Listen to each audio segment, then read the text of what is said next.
स्वतःच्या वधाची बातमी ऐकल्यापासून औरंगजेब बादशाह कमालीचा अस्वस्थ झाला होता।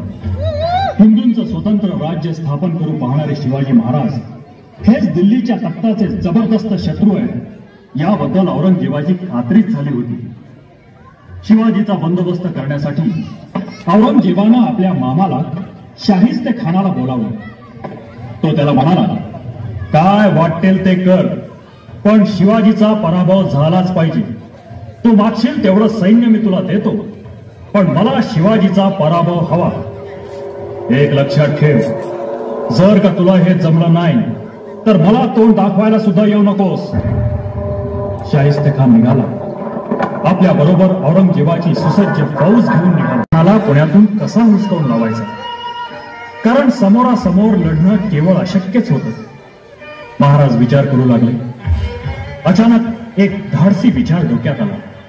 ताबडतोब महाराज माँसाहेबांकडे गेले। माँसाहेबांनी शांतपणे त्यांची योजना ऐकली। डोळे बंद करून त्या शिवबा, अरे शिवबा, तुझी योजना पण वेद फसला तर प्राणाला धोका आहे रे शिवबा। माँसाहेब, तुमचे आणि भवानी मातेचे आशीर्वाद माझ्या पाठीशी असताना आमच्या प्राणाला कसलाही धोका नाही। आम्ही काळालाही भीत नाही, म्हणूनच आपल्याकडे परवानगी मागायला आलो। माँसाहेबांनी आशीर्वाद दिला। इकडे शाहिस्ते खान पुण्याचा बंदोबस्त चांगलाच वाढवला होता। वेशीच्या आत येणाऱ्या आणि जाणाऱ्यांची कसून चौकशी होत होती। महाराजांनी आपल्या एका मावळ्याला लग्नाची वरात निर्मित आणण्याची परवानगी मागण्यासाठी शाहिस्ते खानाच्या त्याचा चेहरा फुलांच्या माळांनी झाकलेला होता। समोर सनई, चौघडे, वाजंत्री वाजत होते। वरातीच्या मागे असणाऱ्या मित्रमंडळी महाराज आणि त्यांचे मावळे बेमालूमपणे मिसळले होते। प्रत्येकानं वेशांत केलं होतं। वरात बघायला रस्त्यावर ही लोकांची गर्दी केली होती। वाजत गाजत वरात पुढे सरकत। लाल महालाला वळसा घालून वरात पुढे आली आणि थांबली। नवऱ्या मुलाची दृष्ट काढण्यात आली। उमऱ्याचं माप ओलांडून नवरी मुलगी वाड्यात आली। वरातीतले लोक पांगले। वरातीतल्या मावळ्यांनी सुद्धा आपापल्या तलवारी बाहेर काढल्या। सगळ्यांना एकत्र जमवून महाराजांनी हलक्या आवाजात सूचना दिल्या। महाराजांना लाल महालाची खडानखडा माहिती होतीच। अहो, सगळं बालपणच तिथे गेलं होतं ना। तिथून सर्वजण खानाच्या शय्यागृहात शिरले। खान आपला शय्यागृहात घोरत पडला होता। आपल्या खोलीत प्रत्यक्ष काळ उभा आहे याची त्या बिचाऱ्याला कल्पना सुद्धा नव्हती। एवढ्यात खाली आरडाओरडा ऐकू आला। खानाची झोपमोड झाली। काय झालं, कसला दंगा सुरू आहे म्हणून बघण्यासाठी खिडकीतून खाली पाहू लागला। खाली वाड्याच्या चौकात त्याला मावळे दिसले। शिवाजीच्या मावळ्यांना पाहताच त्याला काही सुचेना। या अल्लाह असा आरडाओरडा करायला लागला। त्याच्या अंगात कापरं भरलं। इतक्यात खिडकीतून महाराज आत आले। तलवार उगारलेले महाराज दिसताच जीव वाचवण्यासाठी खानाने खिडकीतून उडी मारून पळून जाण्याचा प्रयत्न केला। तेवढ्यात महाराजांनी घाव घातला। खारकन घाव खानाच्या उजव्या हातावर बसला। जीव वाचवण्यासाठी खान पळाला। महाराजांनी करड्या स्वरात खानाला खणकावलं। शिवाजी, शिवाजी म्हणतात तो मीच। आज तुझ्यावर दया करतोय। पुन्हा गळत पडून टाकी। जीव द्यावा असेल तर पुन्हा निघून जा। आत्ताच्या आत्ता निघून जा। खान आपला जीव वाचून पळून गेला। आग्र्याकडे झेप घेतली। महाराजांनी आग्र्यात पाऊल ठेवलं, मात्र शहराच्या विलासी आणि आळसावलेल्या जीवनात नवीन चैतन्य निर्माण झालं। सगळ्यांच्या चर्चेला नवीन विषय मिळाला। महाराजांच्या साहसाच्या आणि पराक्रमाच्या गोष्टी दबकत का होईना बोलल्या जाऊ लागल्या। आपल्या वाढदिवसाच्या दिवशी महाराजांची भेट घेण्याचा मनोदय बादशहानं जाहीर केला। आपली बसण्याची जागा बादशहानं उंच ठेवली। महाराज दरबारात आले। पिता पुत्रांना 5000 मनसबदारांच्या रांगेत उभं करण्यात आलं। मग मात्र महाराज संतापून बादशहावर कडाडले। आमचा अपमान करण्यासाठी बादशहानं आम्हाला इथे बोलावलं आहे काय? सिंहासनाकडे पाठ फिरवून तार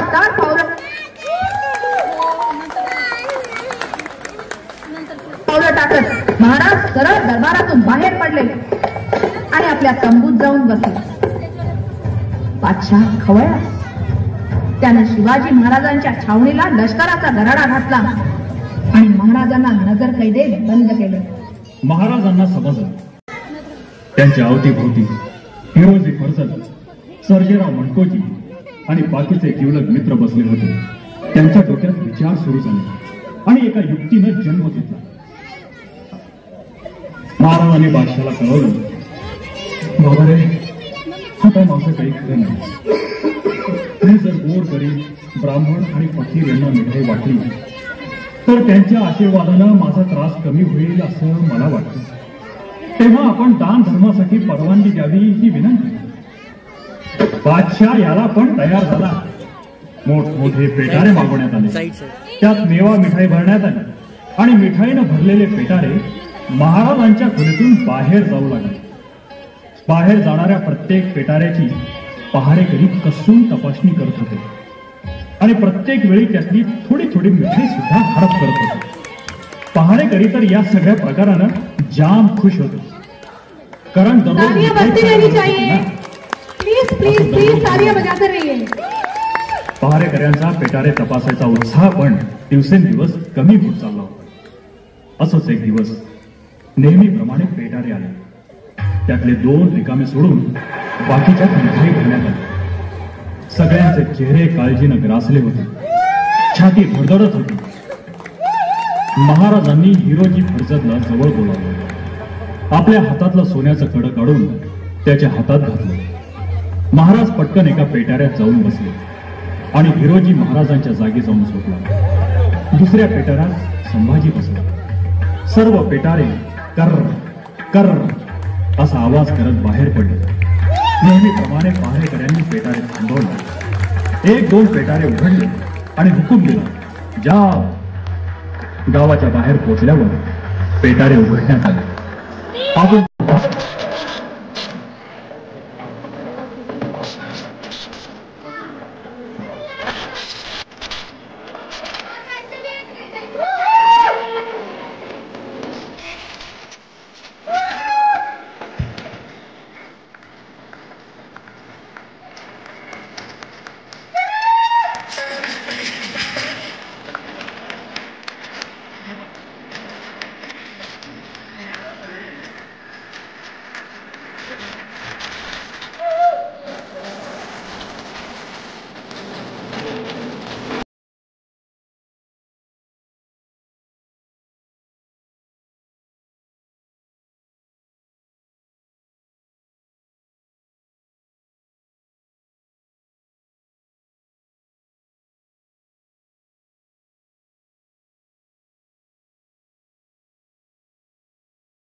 काय सांगू तुझ्या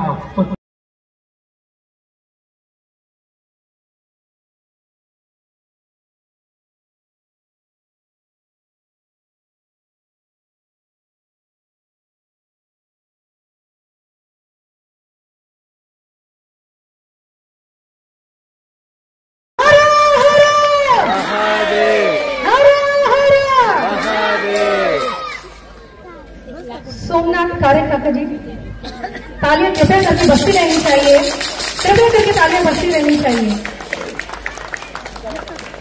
हमारे चेयरमैन साहब भारत जी निम्बालकर,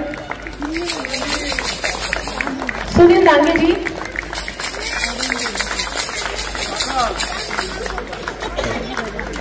सखाराम लड़कर जी,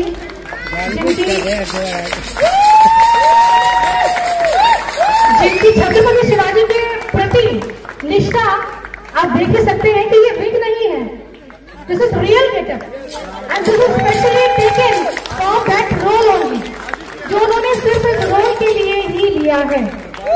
so that's the dedication.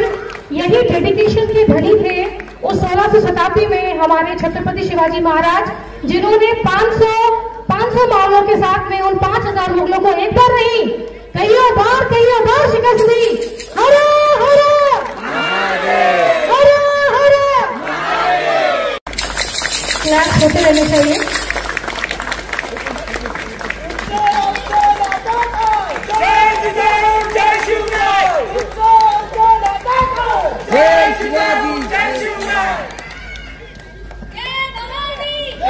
Snehal Narkar जी,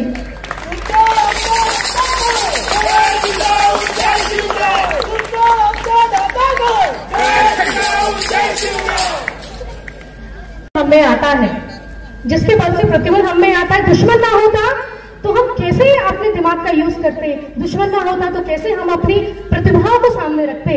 और दुश्मन ही है जिसने हमें स्वराज का सपना साकार करने के लिए हमेशा हमेशा हमेशा बल दिया। तो उस दुश्मन का बारंबार रोल निभाने वाले हैं निकेत मेहर जी, जिन्होंने अफजल खान का भी रोल निभाया, शाहिद खान का भी रोल निभाया। एक बार शेर का अफजल खान का दहाड़, on public demand, on public demand, Ekta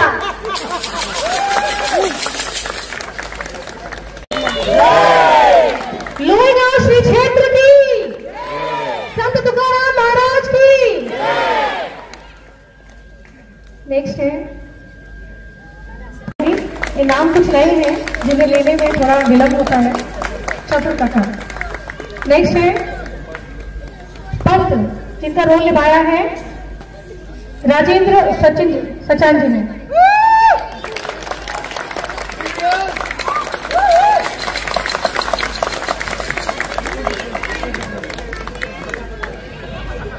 next है हमारे बाल विठल रुक्मणी, विठल अनघा और रुक्मणी तीर्था।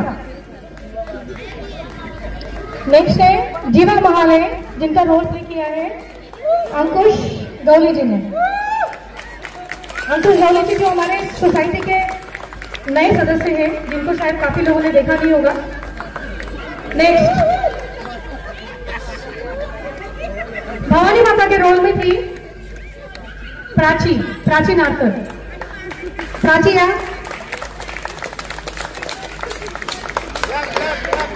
नेक्स्ट है दादाजी कोंडदेव के रोल में गणेश वालों जी।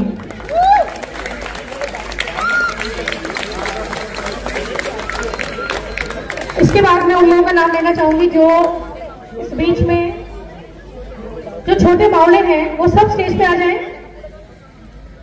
सारे छोटे छोटे मावले हैं वो सब स्टेज पे आ जाएं।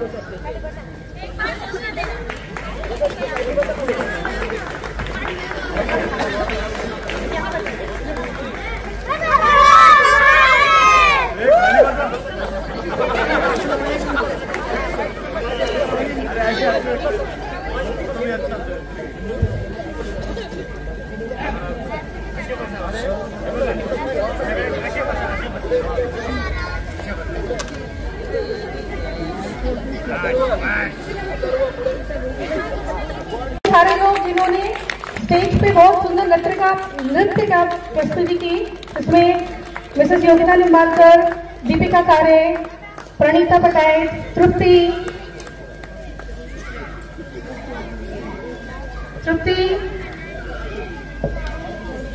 और सारे बच्चे, गौरी, मिताली, एक जोरदार तालियां हो जाए। ये सारे वो लोग थे जिन्होंने आपके सामने प्रस्तुति के लिए कॉस्ट्यूम से लेके, गेटअप से लेके, अपने अंदर उस पूरे कैरेक्टर को उतारने के लिए दिन रात जो जिस कैरेक्टर में था वो वही बन के घूम रहा था। आने वाली भावी पीढ़ियों का जो नैतिक पतन है, हम सभी आज दूरदृष्टि के साथ में देख पा रहे हैं। वो नैतिक पतन से अगर हमें उनको बचाना है तो आज ये रामायण के, महाभारत के और हमारे सामने जो उदाहरण प्रस्तुत है छत्रपति शिवाजी, जिन्होंने शायद एक सोच रखी, जिस सोच को हम सब ने आगे बढ़ाया, हम सबने साथ दिया। और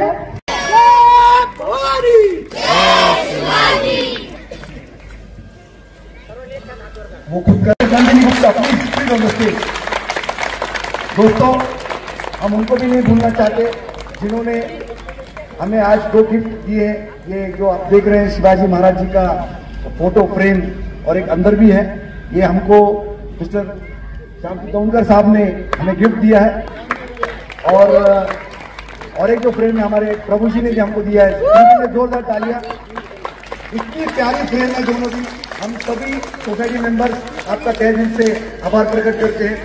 सारे सोसाइटी मेंबर्स का मैं तहे दिल से स्वागत करता हूँ, आभार प्रकट करता हूँ। आपने वक्त दिया, प्रोग्राम एंजॉय किया, बच्चों को कंट्रोल किया।